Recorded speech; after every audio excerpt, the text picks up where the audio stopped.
কোন ব্যক্তি যদি কোন একটা ঘরে বসে 1 ঘন্টা ধ্যান করে, তাহলে এক হাদিসে আছে তার আমল নামায় 1 বছরের সমান ইবাদতের সওয়াব দেওয়া হবে। একই হাদিস তাফাক্কারা সাআ খায়রুম মিন ইবাদাতি 70 সানা। কোন ব্যক্তি যদি কোন ঘরের মধ্যে চোখ বন্ধ করে 1 ঘন্টা ধ্যান করে, তার আমল নামায় 70 বছরের ইবাদতের সমান সওয়াব দেওয়া হবে। একই হাদিস আমার রাসূল বলছে, আমার হুজুর গৌস পাক আব্দুল কাদের জিলানী ওনার কিতাবে নকল করছে, তাফাক্কারা সাআ খায়রুম মিন ইবাদাতি 1000 সানা। 1000 সানা বলা হয় 1000 মাস। 1000 মাস মানে 83 বছরের বেশি, 100 বছরের কম। 1000 সানা মানে 83 বছরের 100 বছরের কম। কোন একজন নেককার আবেদ আল্লাহর ওলি যখন চোখ বন্ধ করে 1 ঘন্টা ধ্যান করে, তাহলে আল্লাহ রাসূল সাল্লাল্লাহু আলাইহি ওয়াসাল্লাম বলছে তার আমল নামায় 83 বছর, কয় বছর?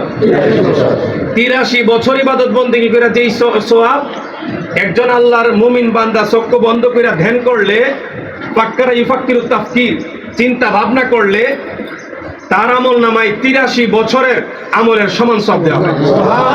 কয় ঘন্টা? 1 ঘন্টা। আল্লাহর ওলিদের ইবাদতের সাথে আপনাদের ইবাদত মিলাইতে যায়েন না।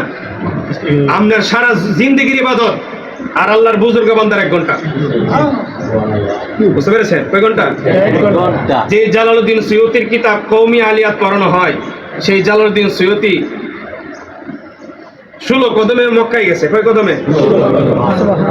এই জালালউদ্দিন সুয়ুতি 75 বার আমার নবীর দিদার পাইছে।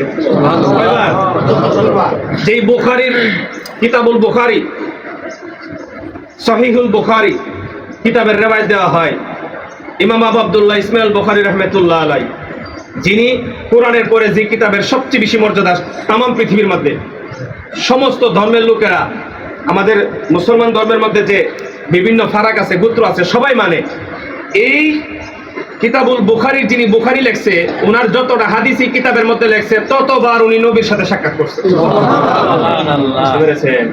তো এই কিতাবুল বুখারী থেকে আমরা হাদিস দেই, দলিল দেই, কিন্তু যিনি লেখছে ওনারে বুঝার নেই কথা।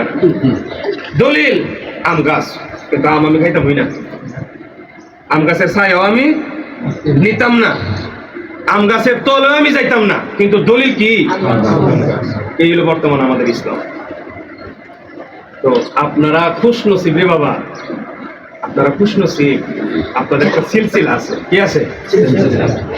একটা কথা বল না, তোর বাপের নাম কি? আব্দুল্লাহ। তোর বাপের নাম আব্দুল্লাহ। আব্দুল্লাহর বাপের নাম আব্দুর রহমান, এর বাপের নাম আব্দুল সাত্তার। এটা সিলসিলা, ট্র্যাডিশন, ধারাবাহিকতা। আপনাদের একটা সিলসিলা আছে।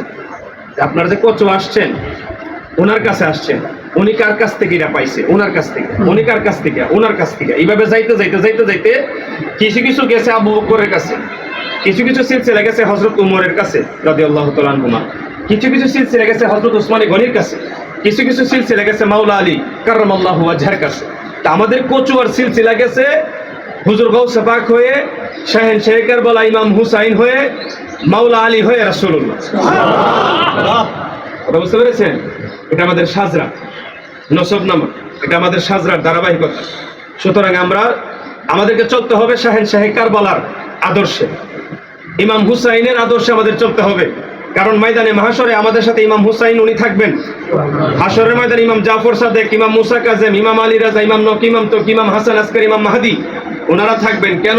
ওনারা আমাদের সাজরার পীর, আমাদের সাজরার কি? এবং মাওলা আলী আমাদের সাজরার পীর এবং মুর্শিদ। আমরা ওনাদের মাধ্যম হয়েই আমরা রাসূলুল্লাহর কাছে যাব ইনশাআল্লাহ, এবং রাসূলুল্লাহ আমাদেরকে খোদার দরবারে নিয়ে যাবেন। আল্লাহ যেন কবুল করে, আমিন।